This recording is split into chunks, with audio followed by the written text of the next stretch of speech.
Hello everyone, I'm Victoria Sarbati and I'm here in our brand new wine cellar. It's not really a cellar, it's a wine closet, wine room.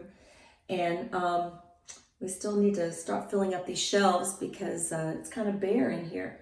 You know, Jesus says in Mark 15:1 that he is the true vine and the Father is the vine dresser.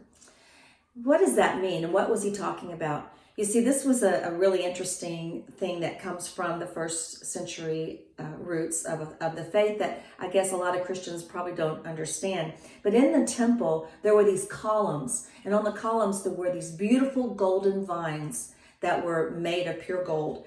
And they were just so gorgeous. And the people of Israel loved these things so much that they would buy clusters of maybe little balls that look like grapes or a leaf, and they would have their name put on it, and it was attached to these beautiful golden vines that came down the columns in the temple. And if you don't really understand that, then you may not understand what Yeshua is saying when he says, I am the true vine. You know, people made such a big deal about these artificial vines that were made from gold. They revered it so much that they wanted their name on it, and they would just stand in awe and to look at these vines that were not even real. But Yeshua is saying, if you're in me, then you are in the Father, because the Father is taking care of me. He's taking care of you. You are being dressed and provided for by the husband of the vine, the caretaker of the vine.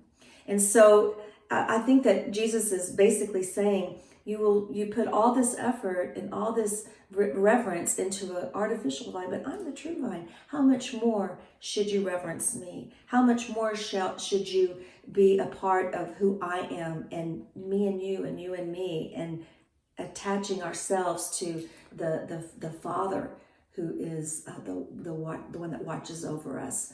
So I can see how maybe maybe his feelings might have been hurt, or he might have been a little bit torn by the people's reverence to an artificial thing versus the real thing. So let's focus in on the true vine, the one that gives us life, the one whose blood was shed for us. And let's give him honor and glory and revere him. Have a great day.